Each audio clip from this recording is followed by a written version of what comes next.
रात का समय 3 बजे का था लगभग। आई पुलिस, वहाँ पे बहुत सारी पुलिस घुस गई, ठीक है, एक और लात से मार मार के जगाने लगी और गाली गाली दे रहे थे, भागो साला खाली कर। हम बोल रहे थे कैमरा पर, जैसे गालियाँ दिया गया और लात से मार रहे थे पैर से। उनके जूते बहुत मजबूत होते हैं पुलिस वाले, सोल बहुत मजबूत होते हैं, उससे मार रहे थे और सब तो भगा रहे थे वहाँ से। क्योंकि हम प्रशांत के बगल में ही बैठे हुए थे, वहाँ पे अमन भाई थे जो फर्स्ट दिन सत्याग्रह कर रहे हैं यहाँ पे। हम दोनों को अभ्यर्थी अमन भाई, हाँ अभ्यर्थी अमन भाई, तो उनको पहचान गई पुलिस और कहीं किसको पकड़ो घस ले चलो इसको। और हमारे मुद्दे को अगर कोई तूल पकड़ाए है तो ठीक है जी। 2024 खत्म हो गया, नया साल भी हम गर्दनी बाग में ही बिताएं। 1 जनवरी को सब अपने परिवार दोस्तों के साथ रहते हैं, पर आप सोच सकते मैं यहीं बिताई। कौम, जाति, मजहब, अनुसूचित जाति, पिछड़ा, अति पिछड़ा, जनरल, जब इन सभी पर बात होती है तो सभी राजनेता राजनीतिक मैदान में कूद जाते हैं, हर तरीके के बयानबाजी होती है। पर एक और कौम है जो इन सबसे बढ़कर कौम है, छात्र। जी हाँ, छात्र खुद में एक कौम होता है, उसमें कोई अति पिछड़ा या जनरल नहीं कहा जाता है। छात्र अपने में एक कौम है और छात्र का जब मस्ताना होता है तो बड़ा से बड़ा सूरमा को रौंदते हुए चला जाता है। राजनीतिक इतिहास रहा है। नमस्कार, मैं हूं फलक सिंह और अब देखना शुरू कर चुके हैं आगाज एक्सप्रेस। और आज हम मौजूद है गर्दनी बाग धरना स्थल पर, जहां पर एक धरना शुरू हुआ था, अब वो धरना बदल करके अधिकार में बदल चुका है। और वो अधिकार छात्रों का अधिकार है, उनके भविष्य का अधिकार है। और वो अधिकार अब मांग रहे हैं कि क्या हमारा अधिकार हमसे वंचित रहेगा। जी हाँ, जिस तरीके से प्रशांत किशोर इस मैदान में कूदे, उन्होंने विपक्षी दल को भी खुले दिल से न्योता दिया कि आप आकर के कमान संभाल सकते हैं, आप इन छात्रों की आवाज़ बने, राजनीति से परे हट करके आप इनकी आवाज़ बने, इनकी जो आवाज़ है सरकार तक पहुंचाए, इनका हक दिलाए, इनका अधिकार दिलाए। तो कहां तक क्या अधिकार मिला है, क्या हक मिला है? अभी प्रशांत किशोर आईसीयू में है, उनकी तबीयत नासाज है, फिर भी वो अनशन जारी रख रहे हैं और इधर अभ्यर्थी अपने अधिकार के लिए अड़ग है। आइए सीधा बात करते हैं कुछ अभ्यर्थियों से और जानते हैं क्या कुछ राय है। क्या लग रहा है, अधिकार मिलेगा? बिल्कुल अधिकार मिलेगा और अधिकार मिला था हरदम। चाहे आप जेपी आंदोलन जो आपके मुख्यमंत्री हैं, वो भी इसी अधिकार को लड़ते लड़ते आज वो सीएम की कुर्सी पे बैठे हुए हैं। जेपी आंदोलन से निकल करके आज भले वो जिद्दी हो चुके हैं, लेकिन उनको ये भी पता है, वो डर है उनको कि विद्यार्थियों से जिद्दी कोई नहीं है बड़ा, सबसे बड़ा जिद्दी विद्यार्थी। 2 दिन पहले सुबह 4 बजे गांधी मैदान में जो वारदात हुआ, पूरा देश देखा, तमाम बड़े बड़े न्यूज़ चैनल ने कवर किया। जिस तरीके से प्रशांत किशोर को उठाया गया, आप छात्र जो लोग बैठे हुए थे, छात्र अभ्यर्थी, उन्हें हटाया गया, क्या हुआ था वहाँ पर? देखिए, वहाँ पे एक हम लोग सोए हुए थे, क्योंकि संविधान में हक है हम लोग को सोने का। हम लोग सोए हुए थे 3 बजे रात का समय 3 बजे का था लगभग। आई पुलिस, वहाँ पे बहुत सारी पुलिस घुस गई, ठीक है, एक और लात से मार मार के जगाने लगी और गाली दे रहे थे, भागो साला खाली कर। हम बोल रहे थे कैमरा पर, जैसे गालियाँ दिया गया और लात से मार रहे थे पैर से। उनके जूते बहुत मजबूत होते हैं पुलिस वाले, सोल बहुत मजबूत होते हैं, उससे मार रहे थे और सब तो भगा रहे थे वहाँ से। क्योंकि हम प्रशांत के बगल में ही बैठे हुए थे, वहाँ पे अमन भाई थे जो फर्स्ट दिन सत्याग्रह कर रहे हैं यहाँ पे।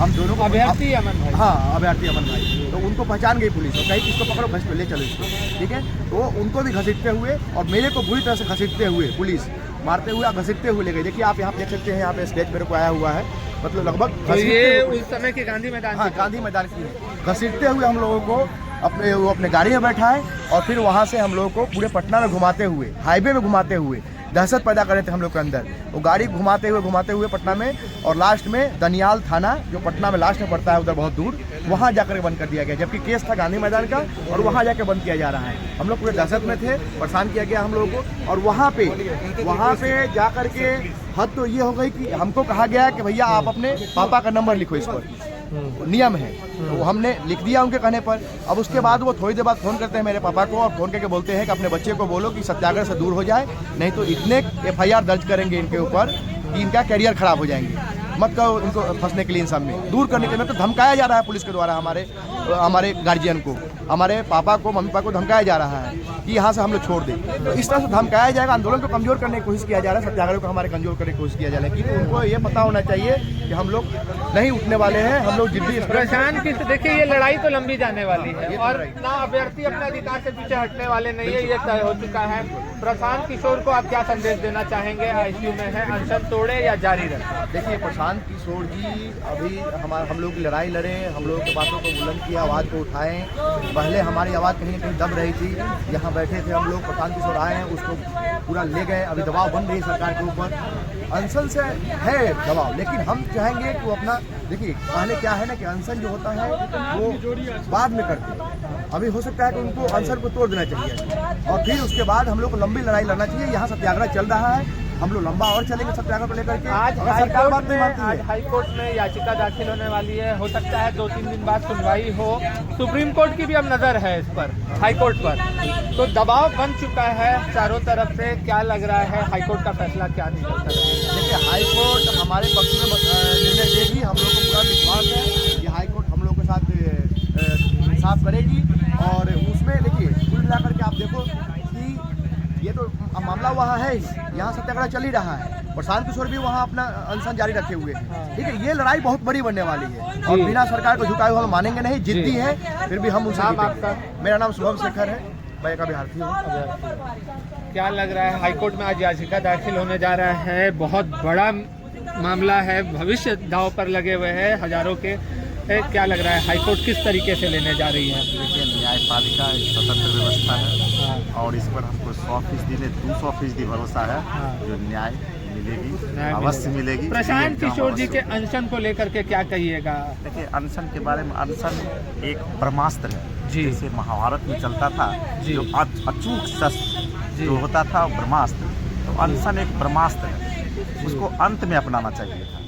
यहाँ भी कुछ लड़के रहे, 10 दिन तक रहे, उनकी स्थिति हालत दिन पर दिन बिगड़ती पर अब गई। ब्रह्मास्त्र निकल चुका है, क्या लग रहा है असर होगा ब्रह्मास्त्र का? ये तो बहुत प्रेशर तो नेशनल इंटरनेशनल मीडिया से हो रहा है, दबाव बनाया जा रहा है। हाँ, इंटरनेशनल मीडिया से बना रहा है और हमारे मुद्दे को अगर कोई तूल पकड़ाए हैं तो पीके जी। ठीक है जी, चलिए धन्यवाद। तो क्या लग रहा है हाईकोर्ट में याचिका दाखिल होने जा रहा है, आज 2-3 दिन में सुनवाई हो सकती है, क्या पक्ष में आएगा?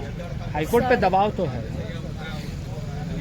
सर हाँ, देखिए हमें सरकार और न्यायालय हाँ। पे भरोसा है। हाँ। और शुरू से ही जब भी इस आंदोलन से जुड़ी हूँ, सत्याग्रह आंदोलन से, जितने भी हमारे यहाँ भाई बहन हैं, दोस्त हैं, सर हैं, जो भी हमारी मांग को जो भी पूरी करेंगे, हम उनका तहे दिल से प्रशांत किशोर जी आप लोगों के लिए अनशन किए, आवाज़ उठाए, किसी तरीके का राजनीतिक बयान नहीं आया उनके तरफ से। छात्रों के लिए बयान आया कि मुख्यमंत्री एक बार जो संगठन मिला है 5 लोगों का जो है ग्रुप, उनसे बात कर ले, उनकी बात सुन ले, उसके बाद वो हॉस्पिटलाइज हो जाते हैं। तो क्या आपका क्या नज़रिया है, प्रशांत किशोर जी क्या अनशन तोड़ दे या अपने अनशन जारी रखे? सर जहाँ तक प्रशांत किशोर सर की बात है, तो देखिए कहा जाता है कि जहाँ तक मेरा नज़रिया कहता है कि देखिए हमारी जो मुद्दा है एग्ज़ाम, हमारे मुद्दा के साथ अगर कोई खड़ा है,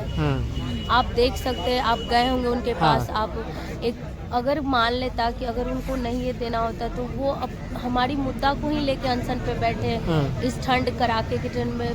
प्रेमचंद की आपने कहानी सुनी होगी, पुष्प की रात, उसकी रात, तो जाहिर सी बात है आप सोच सकते हैं, अगर मान लीजिए मेरा पक्ष कई ऐसे, अगर मुझे सुन रहे होंगे आपके चैनल के माध्यम से, तो कई ऐसे लोगों को लग रहा होगा कि शायद मैं एक स्टूडेंट वगैरह नहीं, पर नहीं, मैं नहीं अगर हमें लगता है कि हमारे मुद्दे के साथ कोई खड़ा है, तो जाहिर सी बात है मैं उनको तहे दिल से धन्यवाद दूँ, क्योंकि हम 18 दिसंबर से लगे हुए हैं सर। अब इसलिए बात है 2024 खत्म हो गया, नया साल भी हम गर्दनी बाग में ही बिताएं।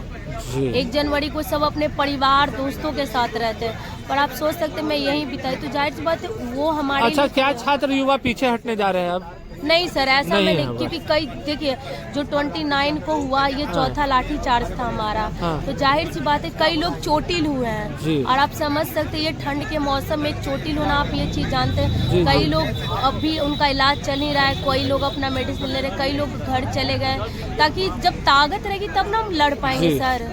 चलिए धन्यवाद। ऐसा कि आपने सुना ब्रह्मास्त्र छूट चुका है, अब देखना है कि ब्रह्मास्त्र का क्या असर होता है। और आपको बता दें यहाँ पर जिस तरीके का माहौल है गर्दनी बाग में, आप देख सकते हैं कि यहाँ पर अध्यापक अनशन के साथ जो हमारी विद्यार्थियों को साथ देते हुए यहाँ पर पढ़ाई भी करवा रहे हैं का मौका दिया जाता है। तो विद्यार्थियों को यहाँ से साथ में शिक्षा भी दे रहे हैं। जिस तरीके का ये अनशन अब बदल गया है एक सत्याग्रह में, एक आंदोलन में, ये साफ तौर पर निश्चितता ये जाहिर कर रहा है कि लोग पीछे हटने वाले नहीं।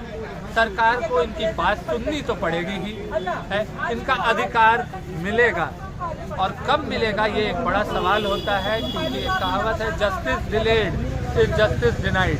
तो क्या जस्टिस डिलेड होगा? क्या एक बार फिर युवाओं का जो अधिकार है उनसे छीना जाएगा, या इस बार जो युवा है, बिहार के जो युवा छात्र है, जो बिहार का युवा कौम है, वो अधिकार तमाम राजनेताओं को दरकिनार करते हुए अधिकार अपना लेगा? तब तक के लिए जुड़े रहे हमारे साथ, देखते रहे आगाज़ एक्सप्रेस।